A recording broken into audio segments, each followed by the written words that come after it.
오늘 창세기 8장 말씀을 통해서 말씀을 깨닫는 지혜와 응답받는 기도의 은총이 우리가 넘치게 될 줄로 믿습니다. 여러분, 노아의 홍수, 우리가 말씀을 보고 있지만 말씀 한 절 한 절이 그냥 글자가 아니에요. 실제로 모든 세상은 물로 덮였어요. 모든 사람이 다 죽었어요.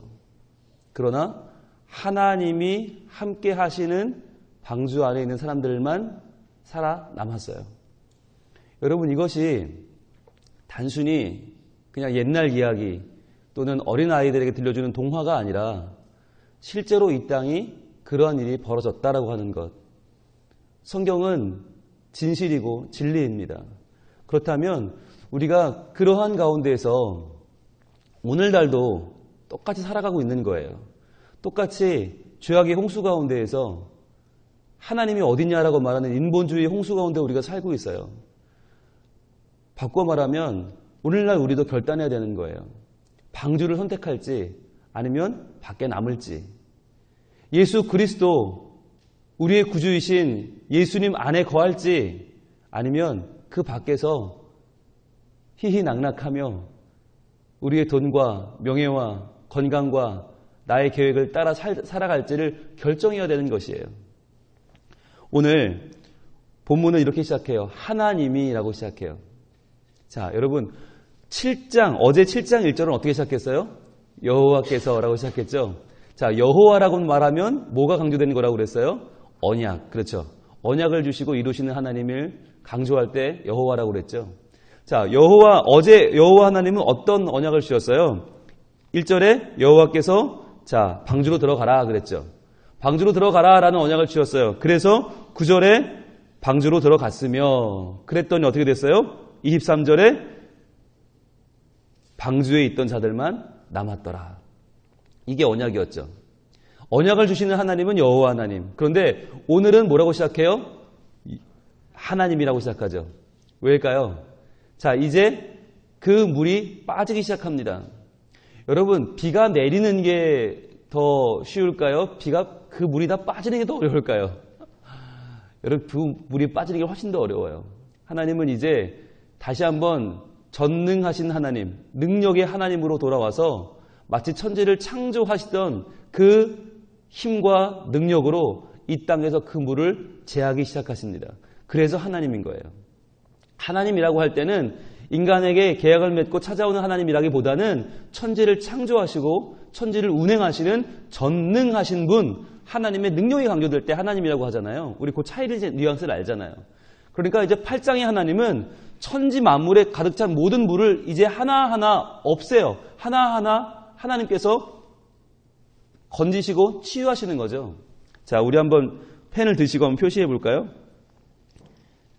8장 1절 마지막 부분에 물이 줄어들었고 라고 있어요. 물이 줄어들었고 한번 밑줄 그어보시고 3절에 물이 땅에서 물러가고 점점 물러가서 밑줄 쳐보시고 그 다음 3절 마지막에 줄어들고 밑줄 쳐보시고 5절에 물이 점점 줄어들어 밑줄 쳐보시고 7절에 중간에 물이 땅에서 마르기까지 8절 중간에 물이 줄었는지를 알고자 하매 자, 그 다음 11절 마지막에 땅에 물이 줄어든 줄을 알았으며 그 다음에 13절 중간에 물이 거친지라 13절 끝에 물이 거쳤더니 14절에 뒤에 땅이 말랐더라.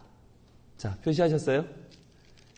자, 오늘 8장에는요 계속 물이 마르고 거치고 거쳐서 땅이 마르는 데까지 나와요. 자, 그런데 여러분, 이게 그 물이 어떻게 마른 걸까요? 그 수없이 많은 세상의 모든 높은 봉우리도 다 잠겨버렸던 그 어마어마한 물이, 모든 생명을 다 앗아갔던 그 물이 어떻게 마른 겁니까? 자연적으로 증발한 겁니까? 그 물이 다 어디 갔어요? 그 물이 어떻게 줄었는지를 오늘 8장 1절 말씀이 정확하게 보여주고 있습니다. 보겠습니다. 8장 1절 하나님이 노아와 그와 함께 방주에 있는 모든 들짐승과 가축을 기억하사. 자, 그 물이 왜 줄어들었나? 하나님이 기억하셨단 말이에요. 기억하셨다. 그런데 기억했다는 말이 우리말로 생각하면 이게 별거 아닌 것 같아요. 그냥 하나님이 뭐 기억을 했나 보지. 하나님이 기억이 났나 보지. 그러니까 우리말로 생각하면 그냥 애들이 놀고 있는데 부모님이 막 친구랑 수다 떨다가 잠시 잊고 있다가 우리 애 잘 있나? 이걸 기억이라고 생각을 해요. 그런데 여러분 그 정도가 아니에요. 본문에 나온 기억하다라는 말은 자카르라는 말은 뭐냐면 새기다라는 말이에요. 새기다. 하나님은 그 노아에 대해서 마음에 새겨놓고 있는 거예요. 온 천지 만물이 물로 다 쓸려가고 있는데 하나님이 그 마음속에 새겨놨어요. 무엇을? 노아를. 노아와 그 가족들과 그 가축들이 타고 있는 그 방주에 대해서 하나님은 마음속에 새겨놓으신 거예요. 아무도 지울 수 없게, 아무도 그것을 빼앗을 수 없게. 왜요? 내 사랑하는 노아가 나를 위해 평생을 거쳐서 방주를 지었어요. 그리고 그 모든 방주에 모든 동물을 태웠어요. 그리고 나를 위해 지금 나에게 모든 인생을 맡기고 있어요. 하나님은 정확하게 그 노아를 기억하셨다, 새기셨다는 거예요. 그래서 하나님은 이 땅의 모든 것이 다 홍수로 심판으로 쓸려갈 때에도 자기 백성을 기억하셨어요. 그래서 어떻게 하셨어요? 하나님이 무조건 동그라미 틀이라고 그랬죠. 하나님은 무조건 하나님이 바람을 땅 위에 불게 하심에 물이 줄어들었고 바람을 땅 위에 불게 하셨다. 그런데 이 바람이 뭘까요? 이 바람이 굉장히 유명한 말이에요. 히브리어 루아흐예요. 루아흐. 루아흐는 하나님의 영이에요. 하나님의 숨이에요. 이 루아흐로 인간을 지었어요. 하나님이 숨을 불어넣어서 인간을 지었어요. 그 루아흐, 하나님의 영이 지금 세상에 불어오기 시작하는 거예요. 그랬더니 물이 말랐다는 거예요. 물은 그냥 마른 것이 아니에요. 하나님의 영, 하나님의 숨으로 그 물이 마르기 시작했다. 지금 온 세상에 가득한 이 어마어마한 죽음의 물, 이 사망의 물, 이 아픔의 물이 줄어들기 시작합니다. 왜요? 하나님의 숨이 불어올 때 그 물이 줄어들었다. 점점 줄어서 땅이 마르기까지 한 것이에요. 여러분, 우리 인생에도 하나님의 심판이, 하나님의 계획이, 때로는 하나님의 가슴 아픈 용단이 찾아올 때가 있습니다. 우리를 살리기 위해서 하나님은 때로 우리에게 회초리도 드시고 때로는 우리를 가로막기도 하시고 하나님 때로는 우리에게 따끔한 가르침을 주기도 하십니다. 그러나 그럴지라도 하나님은 하나님의 영으로 하나님의 숨으로 다시 그 물을 말리시고 다시 그 아픔을 거치게 하시고 다시 우리를 치유하는 하나님이신 줄 믿습니다. 그러니까요. 물이 쏟아진 건 얼마예요? 40일 동안 비가 왔잖아요. 40일. 비가 오기 7일 전부터 방주 안에 들어가 있었으니까 방주에 들어가고 비가 내린 건 47일에 불과해요. 그런데 그 비가 마르는 과정은 얼마 걸렸는지 아세요? 자, 지금 이 노아와 그 가족들이 방주 안에 얼마 동안 들어가 있었습니까? 사람들이 어떤 분들은 40일이라고 그래요. 그 비가 내린 게 40일이고 어떤 분은 150일 그래요. 창일하게 가득 차 물이 있었던 것이 150일이고 다 마른 건 언제냐? 오늘 확인하고 가면 좋겠습니다. 자, 어제 7장 봤었죠? 7장 9절. 하나님이 노아에게 명하신 대로 암수 둘씩 노아에게 나와 방주로 들어갔으며, 자, 방주로 들어가고 나서 7일 후에 홍수가 땅에 덮이죠. 자, 그런데 그 홍수가 땅에 덮인 날이 언제냐면 노아가 600세 되던 해 둘째 달, 곧 그 달 11의 날. 그러니까 600년 2월 17일이에요. 그죠? 600년 2월 17일부터 비가 내리기 시작했으니까 7일 전에 들어갔으니까 방주에 들어간 날짜는 언제예요? 600년 2월 10일이죠. 한번 체크해 놔보세요. 600년, 노아가 600세 되던 해 600년 2월 10일 날 방주 안에 들어갔단 말이죠. 그랬으면 자, 나온 날이 언제냐? 오늘 8장 13절 601년, 자, 노아가 601세 된 날이에요. 그러니까 한 해가 지났죠. 601년 첫째 달, 곧 그 달 초하 오른 날에 땅에서 물이 거친지라. 자, 물이 거친 날이 언제냐? 601년 1월 1일이죠. 그런데 물이 거쳤는데 14절 둘째 날 21의 날에 땅이 말랐더라 그랬죠. 그러니까 601년 2월 27일이죠. 이날 땅이 말랐어요. 하나님이 노아에게 말씀하여 이르시되 방주에서 나와라 그랬거든요. 자, 그러니까 그날 나왔다고 보면 601년 2월 27일 날 나온 거예요. 다시 600년 2월 10일 날 들어갔죠. 근데 601년 2월 17일 날 나왔어요. 그러니까 정확하게 얼마나 걸린 거예요? 1년하고도 17일간 걸린 거예요. 방주에 들어가서 나온 게 1년하고 17일. 어마어마한 기간이죠. 방주 안에 들어가서 1년하고 17일이 있었어요. 비가 내린 건 40일이지만 그 어마어마한 기간을 무려 335일 동안을 그 물 가운데서 그 물이 마르는 걸 기다렸다는 거죠. 바꿔 말하면 하나님의 심판보다 더 우리가 참고 견디는 인고의 시간이 필요한 것은 뭐예요? 그 심판이 치유되고 그 아픔이 회복되는 시간이 더 오래 걸린다. 훨씬 오래 걸린다. 그 기간 동안 하나님 우리에게 무엇을 요구하십니까? 치유하시는 하나님의 손길을 기대하고 인내하며 소망하며 기다리라는 것이죠.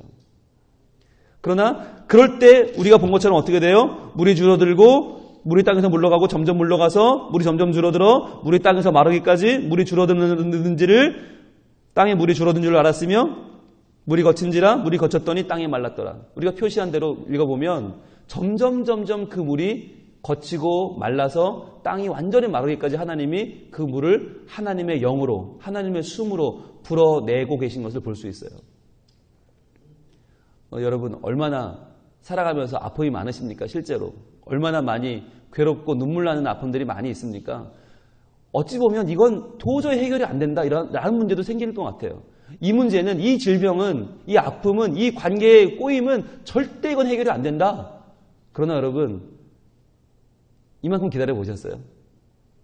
1년하고도 17일 동안을 방주 안에 얼마나 답답했을까요? 허구 헛날 그 물 위에 떠다니면서 얼마나 괴롭고 얼마나 눈물 나고 얼마나 아팠을까요?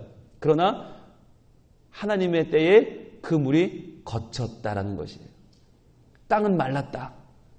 여러분 홍수를 경험해 보신 분들 아마 아실 거예요. 홍수가 그 물이 무서운 게 아니에요. 물이 빠진 뒤가 더 무서워요. 물이 빠진 뒤에 그 땅을 쓸 수가 없어요. 어마어마한 그 아픔. 1년 동안 1년이 넘게 물속에 있었으니까 모든 나무는 다 썩었겠죠. 모든 땅은 없어지고 모든 집은 잠기고 쓸 수 있는 것은 아무것도 없어요. 자, 그 두려움 가운데 있었던 그들에게 하나님은 동행하시고 인도하셔서 하나님께서 새로운 희망을 주시는 거죠. 자, 오늘 본문에는 까마귀와 비둘기가 등장하는데, 자, 까마귀는 내보냈더니 왔다 갔다 하다가 발붙일 곳을 찾지를 못했어요. 자, 그런데 까마귀가 7절에 보세요. 까마귀를 내놓음에 까마귀가 물이 땅에서 마르기까지 날아 왕래했는데, 왕래했다는 말은 뭐냐면 돌아오지 않고 그냥 거기 지냈다는 거죠. 까마귀가 아직 물이 마르지 않은 세상 가운데에서 뭘 먹었을까요? 아마 물 위에 떠있는 썩은 고기를 먹지 않았을까요? 그래서 많은 사람들이 해석하기를 까마귀는 여기서 방주에는 들어왔지만 살아남긴 했지만 그러나 세상에 썩은 것을 놓지 못하는 우리의 연약한 모습이다 라고 해석해요. 그러니까 구원은 받았어요. 교회 안에는 왔어요. 그런데 아직 세상에 썩은 것들에 대해서 썩어질 것들에 대해서 미련을 버리지 못한 거죠. 그러면 비둘기도 등장하는데 비둘기는 어떻습니까? 비둘기는 8절에 그가 또 비둘기를 내놓아 지면에 물이 줄어들었는지를 알고자 하매 온 지면에 물이 있으므로 비둘기가 발붙일 곳을 찾지 못하고 방주로 돌아와. 자, 일단 돌아온 거죠. 그러니까 비둘기는 썩은 것을 먹지 않은 거죠. 일단 돌아왔어요. 돌아와서 그에게로 오는지라 그가 손을 내밀어 방주한 자기에게로 받아들이고 또 7일을 기다려 다시 비둘기를 방주에서 내놓음에 저녁 때에 비둘기가 그에게로 돌아왔는데 그 입에 감람나무 새 잎사귀가 있는지라. 감람나무는 올리브나무입니다. 이스라엘에 가장 많은 나무가 올리브나무인데, 자, 새 잎사귀란 말이 뭐냐면 금방 땄다는 거예요. 금방 지금 나무에서 찢어왔다는 거예요. 그 말이 뭐예요? 새 잎사귀란 말은 이제 이 땅에 그냥 물이 마른 게 아니라 다 모든 나무는 다 썩어서 없어졌는데 새로 지금 나무가 새싹을 틔운 거죠. 그 새싹을 따서 가져온 거예요. 이게 뭐냐면 희망의 상징이에요. 평화의 상징이에요. 여러분, 그래서 평화의 상징인 유엔에 보면 감람나무 잎사귀가 이렇게 있지 않습니까? 그게 바로 이 잎사귀예요. 온 세상이 전쟁과 기근과 폭력과 테러로 모든 아픔 가운데 있다 할지라도 그때에 하나님이 허락하시는 새 감람나무 잎사귀, 그것이 새로운 희망이고 소망이에요. 그것이 평화예요. 하나님이 그것을 유해를 통해서 온 세상 가운데 허락하신다는 상징으로 그 감람나무 잎사귀를 해놓은 거예요. 그래서 새 잎사귀가 있는지라 이에 노아가 땅에 물이 줄어든 줄을 알았으며 그랬어요. 그래서요, 여러분, 비둘기는 뭘 상징하나? 비둘기는 이 땅이 얼마나 하나님의 사랑으로 살만해졌는지를 알려주는 존재예요. 그래서 비둘기는요, 저는 이 비둘기 볼 때마다 그 생각이 나요. 우리의 다음 세대들, 우리의 자녀들이 떠올라요. 우리의 자녀들이 세상 가운데에서 이 악하고 이 험한 세상 가운데 살아가고 있는데 그들이 가져오는 한 주 한 주에 그들의 삶 가운데서 물어오는 하나님의 희망이 있잖아요. 아마 자녀가, 다음 세대가 우리에게 없다면, 우리의 손주, 손녀가 없다면 여러분 무슨 기쁨으로 사시겠어요? 많은 분들이 핸드폰 들고 오면서 자랑해요. 목사님 보세요. 보면 항상 꼬마, 그 말도 못하는 어버버 하는 것들이 얘는 뭐라고 중얼거리는데 권사님 말씀은 할머니라고 그랬다는 거예요. 그걸 본인이 들으니까 할머니지. 남이 들으면 진짜 아무 말도 아닌데 그 옹알이 한 거 가지고 분명히 할머니라고 그랬다는 거예요. 가져서 얼마나 좋아하시는지.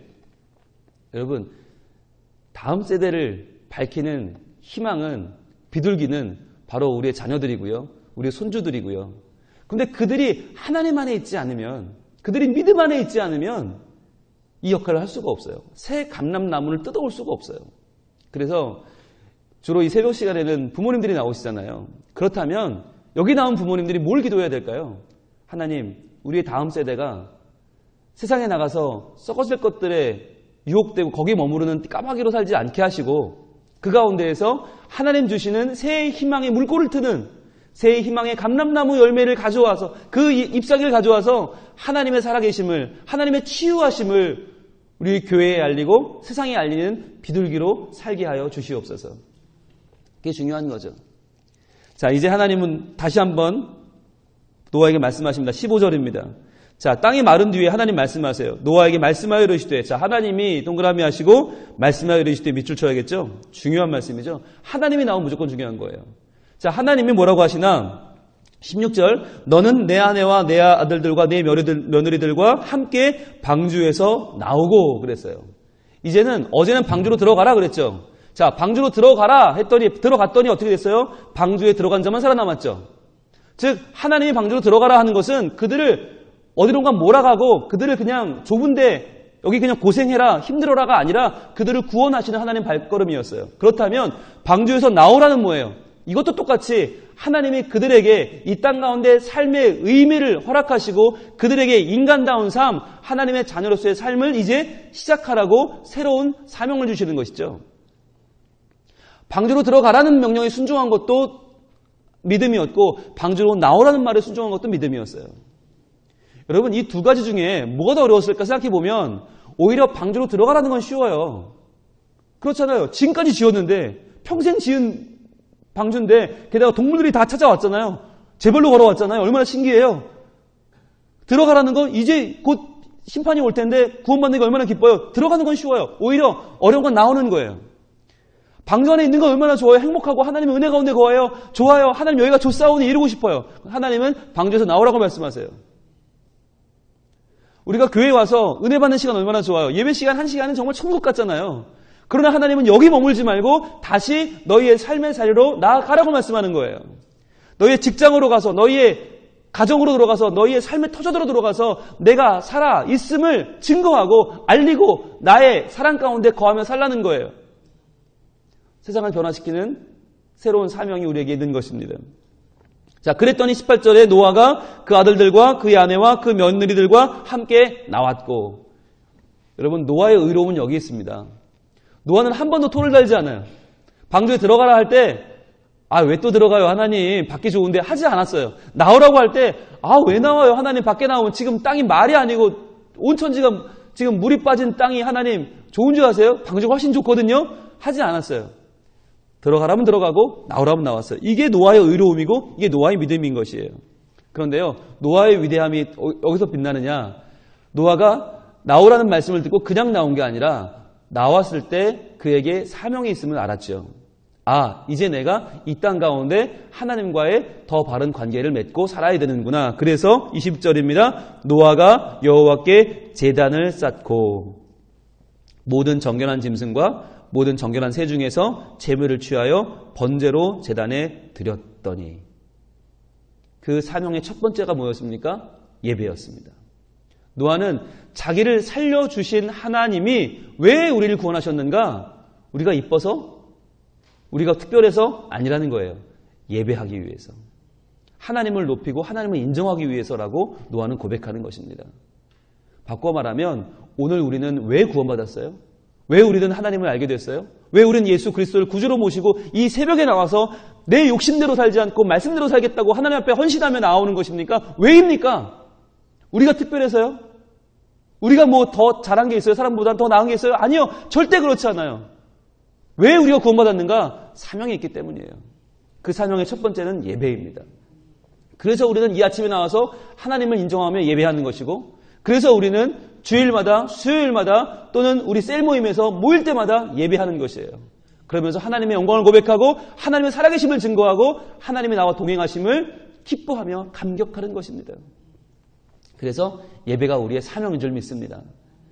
여러분, 노아는요, 에녹과 똑같이 살았어요. 에녹과 똑같이 하나님과 동행하며 자녀를 낳았어요. 그런데 하나님이 에녹은 데려가고 노아는 남겨뒀어요. 왜요? 사명이 있기 때문이에요. 그러니까 하나님께 들림받은 승천한 에녹을 부러워할 것이 아니라 하나님이 이 땅에 저를 남겨두신 이유는 무엇입니까? 제가 주어진 사명은 무엇입니까? 그 사명을 감당하는 주의 자녀로 살게 하여 주시옵소서. 오늘 하루도 우리는 남들과 똑같아 보이는 삶을 삽니다. 똑같이 출근하고요. 똑같이 일하고요. 똑같이 돈을 벌고요. 똑같이 관계를 맺고요. 똑같이 살림을 하고요. 똑같이 애를 키워요. 그러나 우리는 달라야 해요. 우리의 삶은 예배가 되어야 되는 겁니다. 오늘 하루 나의 출근은 하나님을 인정하는 발걸음이 되어야만 하고, 오늘 하루 나의 가정생활은 하나님과 동행하는 발걸음이 되어야만 해요. 그러려면 방법은 한 가지밖에 없어요. 말씀 안에 거하는 거예요. 말씀 안에 있지 않으면 욕심대로 살게 돼요. 그러니까 여러분, 하루 한 장은, 이 새벽 기도는 오늘 같이 교독하며 말씀을 읽고 그 말씀을 듣고 돌아가는 자리가 아니라 오늘 하루 내내 이 말씀 가운데 거하는 거예요. 그러면서 이 말씀을 여러분이 찾아보시고 다시 찾아보시고 다시 찾아보시고, 아, 하나님 여기 나왔네, 동그라미 해보고, 아, 하나님 말씀하셨네, 하나님이 약속하셨네, 아, 하나님이 물을 거치게 하셨네, 하나하나 기억하신 것, 그 영을 불어주신 것 하나하나 밑줄 그어보면 찾아보는 거예요. 여러분, 그 말씀에 대한 집중력이 없으면 아침에 아무리 말씀을 잘 들어도요, 금세 잊어버려요. 돌아서면서 잊어버릴걸요. 그러면 그 말씀이 내게 힘이 될 수가 없어요.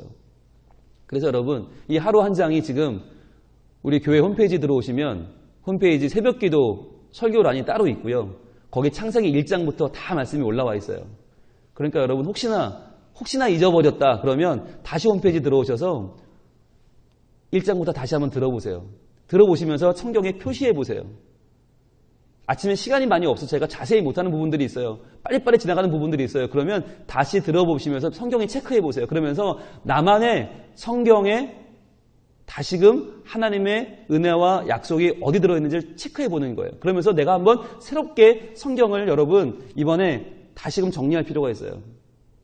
어떤 분들은 성경에 표시하라면 겁내는 분들이 있어요. 성경에 어떻게 동그라미래? 어떻게 밑줄을 그어? 아니요. 여러분, 성경은 하나님 말씀이지만 이건 책이에요. 이 책이 내 안에 들어와서 내 안에 스며들어 내게 역사하지 않으면 이것은 단순한 글이고 책이에요. 아무것도 아니에요. 여러분, 성경을요, 소모품으로 여기세요. 성경은 자꾸 표시하고 자꾸 손때를 묻히고 자꾸 동그라미 하고, 그래서 언젠가 때가 되면 바꿔줘도 좋아요. 아까워하지 마시고 열심히 밑줄 그시고 열심히 체크하세요. 메모하세요. 괜찮아요. 그래서 여러분, 성경 한 권이 빽빽해지면 그 기쁨을 아세요? 성경 한 권이 정말 나의 손때로 여러 가지 색깔들로 물드는 그 기쁨을 아세요? 내일부터 오실 때는요, 펜도 한 2종류 색깔로 준비하시고 형광펜도 한 2가지 색깔로 준비를 하세요. 그래서 같이 우리 이 아침에 성경을 올 컬러로 물들이면서, 이게 여러분 그냥 두면 아무 소용없어요. 들고 나와 읽어야 되고요. 그냥 읽으면 소용없어요. 찾으며 읽어야 되고요. 체크해야 되고요. 그래서 그 말씀이 내게 하나하나 스며드는 것이에요. 자, 오늘의 결론입니다. 21절입니다. 21절. 자, 그 예배를 드렸더니 하나님 어떻게 반응하셨어요? 그 예배에 21절 여호와께서 자 여러분 바뀐 거 보이세요? 물이 빠질 때는 하나님이었어요. 그런데 물이 빠지고 나서 예배를 드릴 땐 여호와예요. 왜요? 이제 우리와의 관계를 맺으시는 언약을 주시고 이루시는 하나님으로 바뀌었기 때문에 20절, 21절엔 여호와로 바뀌어요. 표현이 바뀌는 거죠. 여러분 미묘해요. 정말 하나님의 능력은 하나님인데 관계는 여호와예요. 자 보세요. 여호와께서 그 향기를 받으시고 그 중심에 이르시되 자 그 중심에 이르시되라는 말은 하나님이 결심을 했다는 거죠. 내가 다시는 사람으로 말미암아 땅을 저주하지 아니하리니 이는 사람의 마음이 계획하는 바가 어려서부터 악함이라. 내가 전에 행한 것 같이 모든 생물을 다시 멸하지 아니하리니. 하나님이 마음에 결정을 하셨어요. 언제? 예배를 받으실 때. 예배를 받으실 때 무슨 결정을 했어요? 다시는 내가 이들을 멸하지 말아야겠다. 아, 이들이 나를 사랑하지 않아 그런 게 아니고 원래 약하구나. 원래 인간이라는 존재가 약하고 죄투성이구나. 그러니까 다시는 내가 멸하지 않겠다. 하나님이 우리에게 다시 한번 용서와 화해를 선포하시는 거예요. 언제요? 예배할 때요. 그러니까 우리가 오늘 하루도 예배하는 삶이 얼마나 중요합니까? 하나님의 관계가 회복되는 삶, 하나님이 다시는 우리를 멸하지 않겠다고 우리를 받아주시는 삶, 우리를 용서하시는 삶, 하나님 안에 회복되는 이 은혜의 삶이 오늘 하루 약속 가운데, 언약 가운데, 말씀 가운데 오늘 하루를 시작하는 우리 모두에게 하나님의 은혜로 펼쳐질 줄로 믿습니다. 기도하겠습니다. 하나님, 이 땅에 가득 찼던 물이, 가득 찼던 죽음의 물이, 사망의 물이 하나님이 우리를 기억하시고 하나님의 영을 불어주셔서 하나님의 숨으로 점점 줄어들고 점점 말라서 이 땅이 완전히 마르고 노아가 방주 밖으로 나아오는 이 감격의 장면을 오늘 우리가 함께 나누게 하시니 감사합니다. 하나님의 명령에 순종하여 방주로 들어갔던 노아가 이제는 방주에 나오라는 말씀에 순종하여 방주에서 나오고 그 사명을 기억하고 예배를 드렸을 때 하나님 그 예배를 받으시고 다시는 인간들을 멸하지 않겠다고 결심하셨습니다. 주님, 이 창세기 8장의 사건이 우리의 삶 가운데도 그대로 이루어지게 하여 주시옵소서.